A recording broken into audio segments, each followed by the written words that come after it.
Yo, I think I'm live. Let me check this mic. Check, check, check. 1 2 1 2. Check microphone. Check 1 2 1 2. Check, check, check, check, check, check. All right, I think I'm good. I think I am on microphone. I think we are good. Shout out to everybody who's tapping in live. I see a bunch of people over on X, and this is my first show over on right here on YouTube in about 5 months. So see what we get. We'll see if people still have the alerts going over here on YouTube. But as of right now, shout out to everybody on over on Elon's X, over there on Elon's X. And this is going to be a, not a long show compared to what we normally do on YouTube. I just wanted to give my thoughts on the Keyshawn Davis card in long form now that we have actual fights again. I can't do the thing that people do where when there's nothing going on, we start to talk about Shakur Stevenson's grip strength and stuff like that. Dudes are out there talking about Shakur Stevenson's grip strength being similar to a 24-year-old girl or so, a middle-aged prime girl or something like that, and a 14-year-old boy. We got dudes doing the he said, she said stuff. So just I try to stay away from it. So now that we got actual fights going again, we just had the top rank card and we got the Saudi card. I'm gonna be busy, busy, busy this week on Elon's X and over here on YouTube talking fights. Shout out Iron Giant over there. And y'all make sure to hit that like button as y'all come through over on YouTube. As far as the Keyshawn Davis card, let's hop into it. Shout out to everybody that's going to be watching this in the archive, which is most of you. And make sure you're hitting the like button as you watch it in the archive. Keyshawn Davis, to me, looked impressive. And why do I say that? Because the end result is better than most of us expected. The betting odds coming in had Keyshawn Davis as a minus 750 favorite, right? So Keyshawn Davis was expected to win the fight as the contender. The champion was expected to lose. That was that type of fight, right? But not in that manner.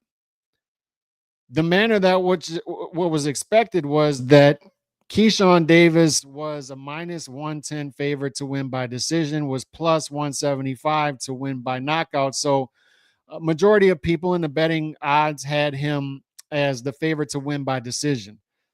And it was one of those things to where it could go either way. I thought it was going to be a late stoppage. I thought it was one that could get dicey for Baranchik late and would be up to, does he still have the legs? Does he still have the toughness to go 12 rounds with a guy like Keyshawn Davis? Well, what happened in the fight in actuality was Keyshawn Davis was all over Baranchik early and often. And he didn't play with his food, didn't mess with his food. He got Baranchik out of there early, didn't mess around. He got him out of there, gone. And this is what impressive fighters do. That's impressive performances, fellas. It's about winning titles. It's about it doing it impressively. It's not only you winning, it's how you're winning. We talk about that with the pound for pound list, right?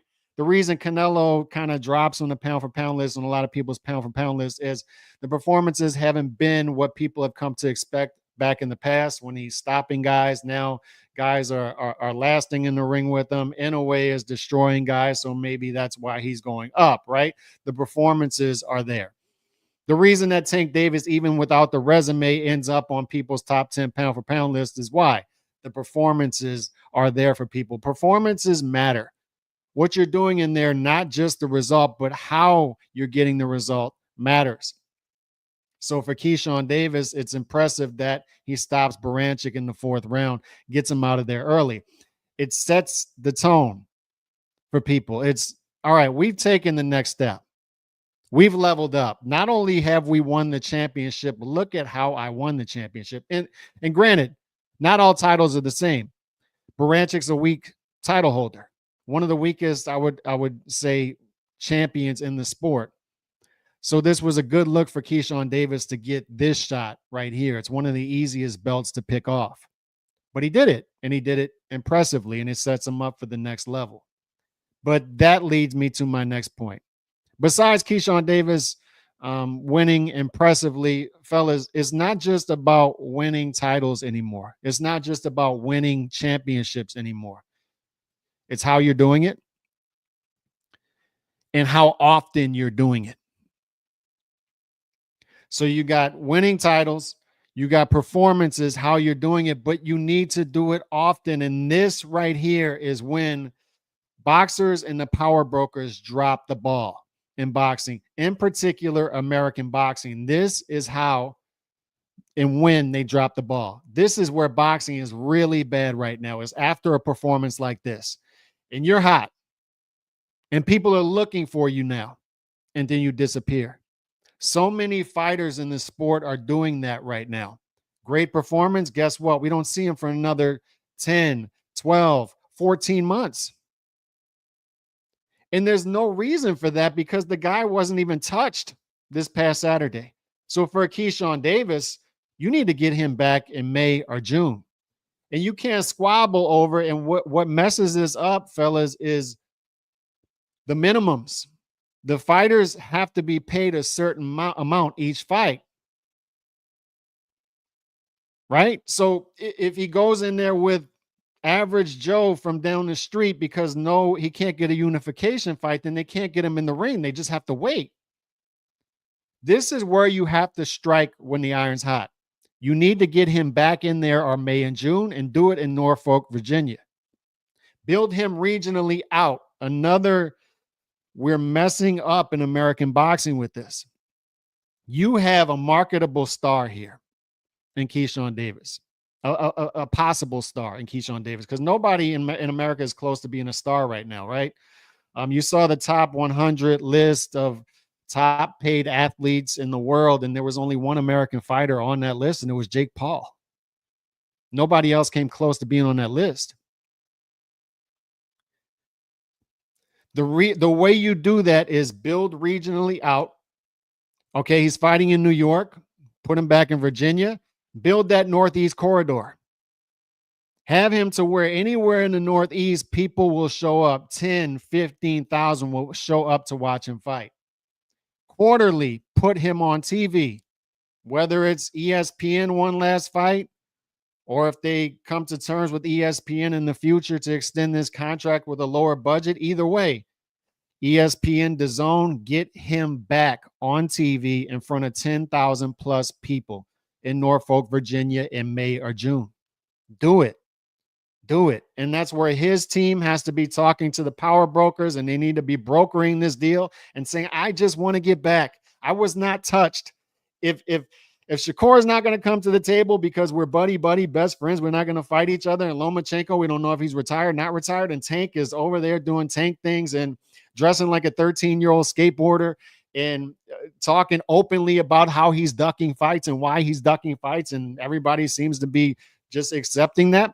Then I'm not going to get a unification anytime soon, right? So just get me back in the ring. Get me back in the ring. I need to capitalize off of this knockout victory. I need to capitalize off this knockout victory in a championship fight. I have a belt now. I'm a champion. I want to take that to the next level. I want to be a star. I'm not going to squabble over what my minimum is for the next fight. If you want to pay me below my minimum in May or June, hey, we got to get this fight. Let's get back in the ring. I want to build myself as a star. I don't want to get in the weeds over 500,000 or 750 or a million. Just get me back in the ring and let's build me into a star. That has to be the mindset here. And if you trust your ability, you'll go in there with anybody. And I do believe that Keyshawn Davis and his team trust his ability.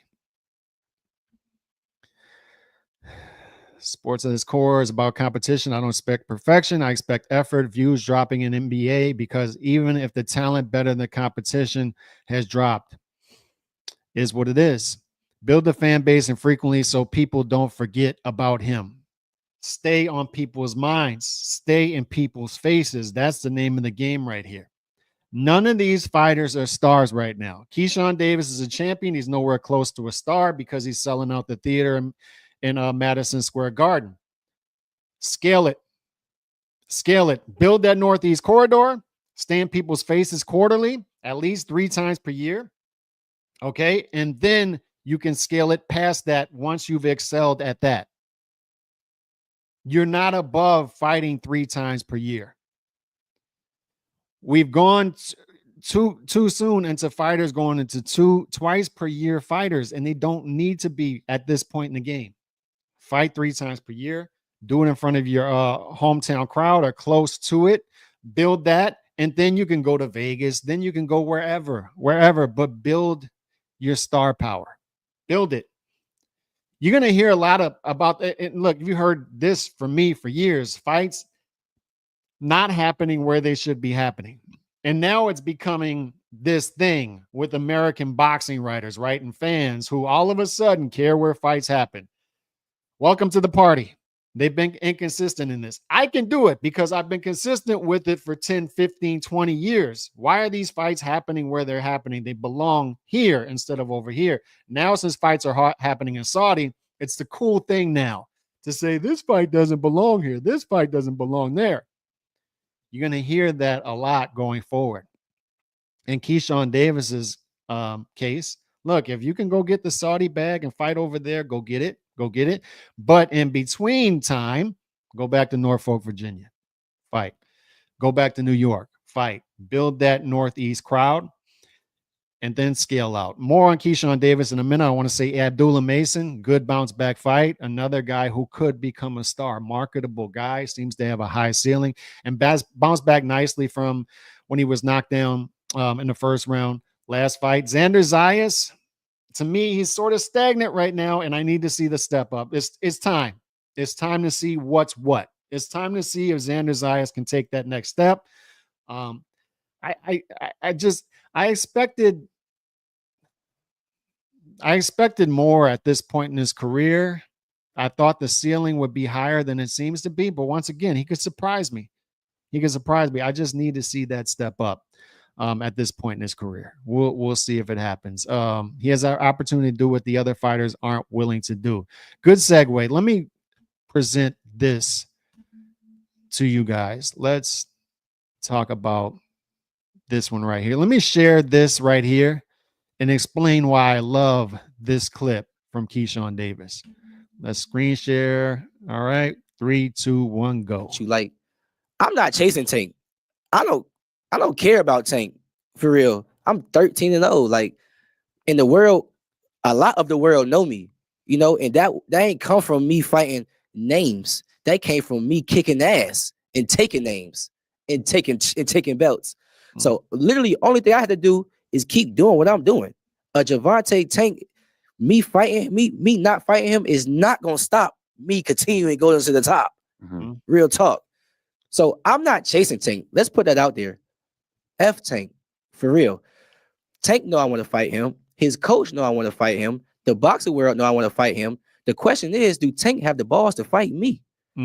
So next time one of y'all, somebody interviewing him, ask him that question. Do you have the balls to fight Keyshawn? Do you want to fight Keyshawn? Why don't you want to fight Keyshawn? Why do you want to fight Keyshawn? Ask him those questions. Don't ask me, because I will fight anybody, and it ain't about Tank. Can I ask you, do you think he wants to fight you, or as you say, have the balls to fight you? Man, like I said, he's like, I don't know what this guy want to do. Who would have thought that he would have first? He want to put out there. He fighting Lamont Roach now. He want to put out there, yo, I tried to fight Lomachenko, and he ducked me. No, dude, you ducked Lomachenko about 3-4 years ago when Lomachenko was an undisputed champion, and you ain't want to fight him, so he went to go fight Teofimo Lopez that beat him. That's how that fight happened. You supposed to been fight Lomachenko. Tank, you've been the face of 135. This ain't nothing new, dude. You feel me? Mm-hmm. He waited till Lomachenko is out his prime to fight him.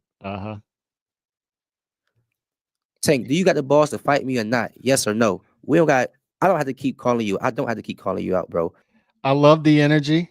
Love that energy. And that's the energy we need from the fighters in the lightweight division. And that's how you handle the Tank Davis theorem, fellas. I've explained the Tank Davis theorem in as many subpoints.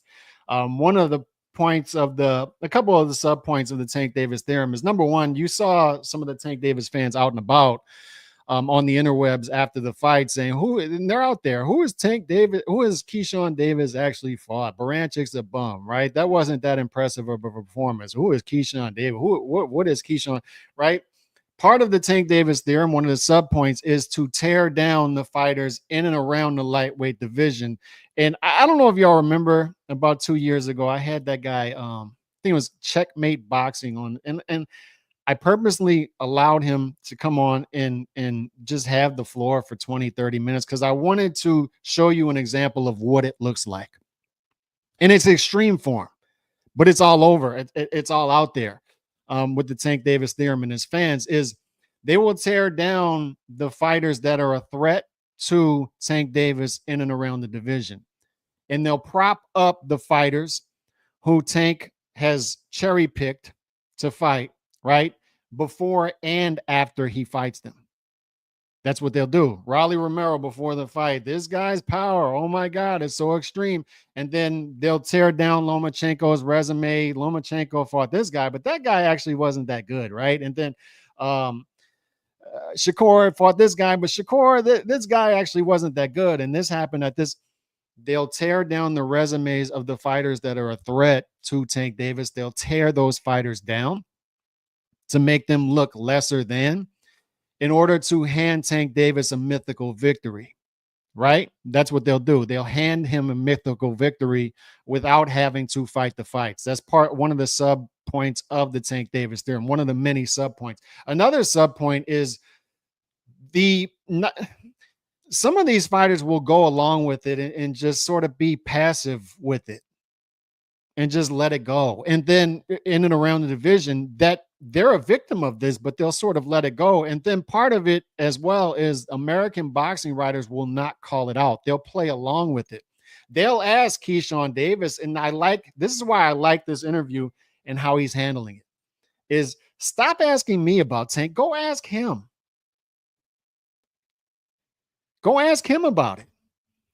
You keep asking us about fighting. When are you going to ask him and pressure him into fighting the fights? You saw me on the roundtable with some of these people last year, and they're mad at me for, as a fan, demanding that he fights the fights. I'm the fan. I'm the demand. I'm demanding that he fights fighter A, B, C. I got a dozen fighters I'd put before Lamont Roach that he should fight. But they'll tear down people instead of using that energy to go after Tank Davis for not fighting the fights. They'll go after the people that are asking for these fights. And Keyshawn Davis is handling this beautifully, and he's handling this better than I've seen any other fighter handle it, the Tank Davis question, up to this point. Shakur Stevenson handled it terribly. You say, yeah, he's the A side, so he can do the fight whenever he wants. I want to fight him. I wish I could fight him. I'm not afraid to fight him. I'll fight anybody, but he's the A side, so, he's got to go on his time. No. Look, Lomachenko, English is a second language, so he didn't handle it all that great, right? The guy's been ducking you for 6-7 years, and then all of a sudden he wants to point to you. They didn't handle that well, the marketing part of it. But now Keyshawn Davis is handling the marketing part of this brilliantly because he's being passive aggressive about it, which I love. But he's telling you, yes, I want the fight, but being dismissive of Tank simultaneously.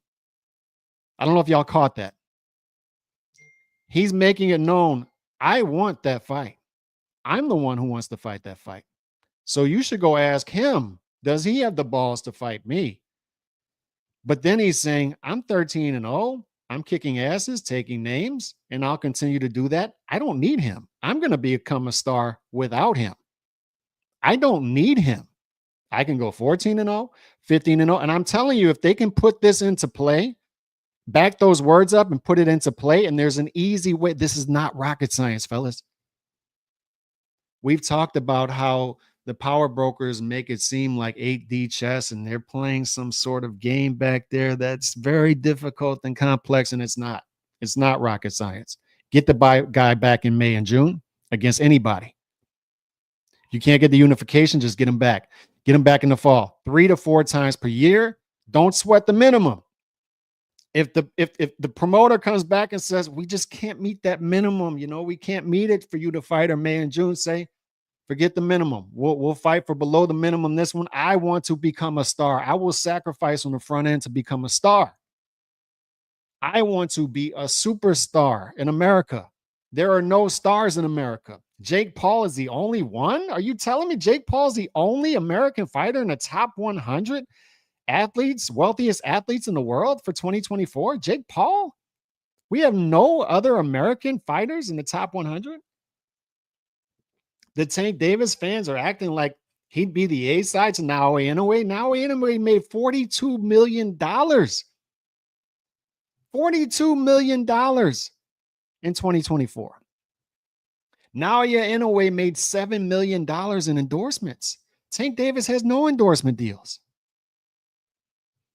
He's making over $10 million per fight in Japan as a 122 pounder. You think he's going to be your B-side?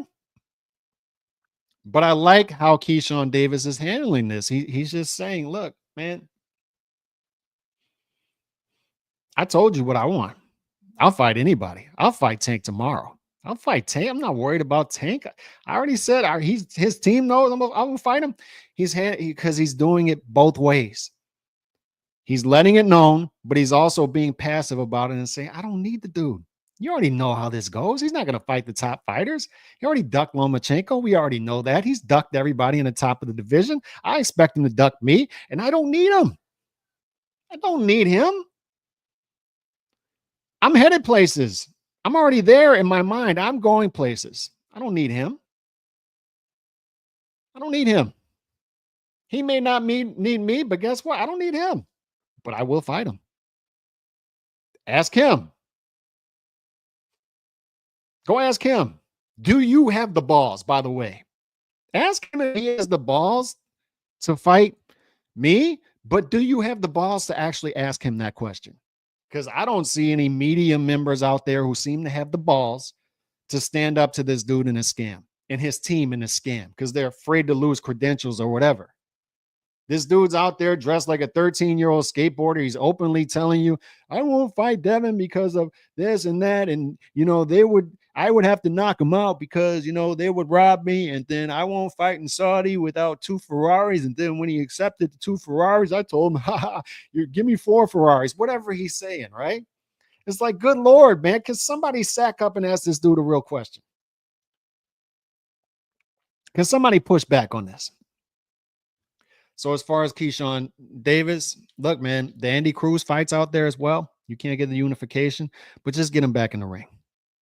Just get him back in the ring. We'll talk more tomorrow, Wednesday, about Canelo versus William Skull, him going to Saudi, because I have a lot to say about that stuff. The pound for pound list now and next year, what I think it is now, what I think it will be next week, and what I think it will be next year. Because I think that's interesting. I think you're about to see that recycling process happen big time from now to next year, as far as who is at the top of that pound for pound list, compared to what it is now. In the Shakur fight, look, man, I don't know if y'all saw this. And this is the sad part about boxing media and what it is. Listen to this. Check out his grip strength. 33. So that means that Shakur Stevenson's grip strength is that of an average boy, the age of 16 to 17. Meaning that if you're a legal adult boy at 18, if you have the grip strength of Shakur Stevenson, you'll be considered weak. To go even further, Shakur Stevenson's grip strength is that of an average prime female. It's not like a crazy athletic prime female or a crazy strong, but an average prime female. Yeah. Okay, that's the grip strength that Shakur Stevenson has. Check out his grip So strength. Shakur Stevenson, what I found out today from the boxing media in America, and it's in all of its glory. And this is the Zone media. This is that Shakur Stevenson has the grip strength of an average prime female, not a super athletic prime female that's like 20, 24 years old. He has the grip strength of a prime 24-year-old female. That's what he has. He has the prime, he has the grip strength of like a 16-year-old boy, I think. Not a legal 18-year-old boy. But he does have the grip strength. The good news is of a 20 to 24-year-old prime girl, Shakur Stevenson. So that's what I learned from the boxing media today. And look, man, American boxing media is terrible. And this is how we get what we get. It's we're leading up to one of the best cards of the year. I mean, of years, I should say. This card on Saturday is phenomenal. Phenomenal. And we need to do it as it's just due if we want more of it. We need to praise it. And we want more of this, right? And I would hope that people are covering the fights properly and saying these seven fights right here, this one, let's break down this fight. Then let's break down the second fight. And let's break down the third fight and the fourth fight, right? What you don't want to see is it become grip strength. Shakur Stevenson's grip strength being that of a 20 to 24-year-old female. What you don't want to see is it becoming the he said, she said stuff. And I don't know. Some of the stuff we've seen about baby mamas and stuff like this. This is real business we're going into on Saturday. This is real best fighting the best. This is real betting odds being close. The widest odds we've got on Saturday is minus 1,100 for Shakur. But even that, there's some intrigue behind that fight. I'm telling y'all that right now. It's intriguing to see. Like, I remember when Joe Calzaghe fought Peter Manfredo. And look, we all knew that that was a mismatch. But at the same time, what can this guy who has become somewhat of a star from the Contender, what can he do going over there against Calzaghe? Can he do something? Can something happen here? There was some intrigue behind that. And that was a main event fight, I believe, on HBO. It was on HBO. This is on the undercard. And this is Shakur Stevenson fighting Floyd Schofield. And this is Floyd Schofield saying, I want to fight the best. I want to fight the best. And I'll talk about Oscar and how he's handling some of his fighters, William Zepeda in particular. Maybe William Zepeda's team underneath Oscar doesn't want to fight the top fights. I don't know what that is. But Oscar's out there praising Floyd Schofield for going to fight the fights, and he should. That's what fighters should do. I just want to see that more consistently across the board. No matter what Floyd Schofield does on Saturday, I'm just telling y'all that right now. I will keep the same energy. If Floyd Schofield goes out there and gets outclassed for 12 rounds by Shakur Stevenson, which is the likely scenario here, I will still give that dude praise because he's an action type of fighter. He wants to go in there and fights. He wants to go in there and throw punches. And that's the intrigue behind that fight is what does Shakur do against the guy who is going to come for him in that fight? Pause. Good Lord. Pause. He's going to get after him. He's going to try to get in his chest. And he will look amateurish. But the thing about that is he's not going to care about that.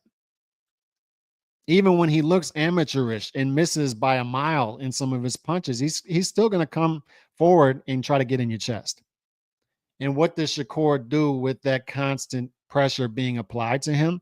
And can Floyd Schofield apply pressure like that against an elite level fighter?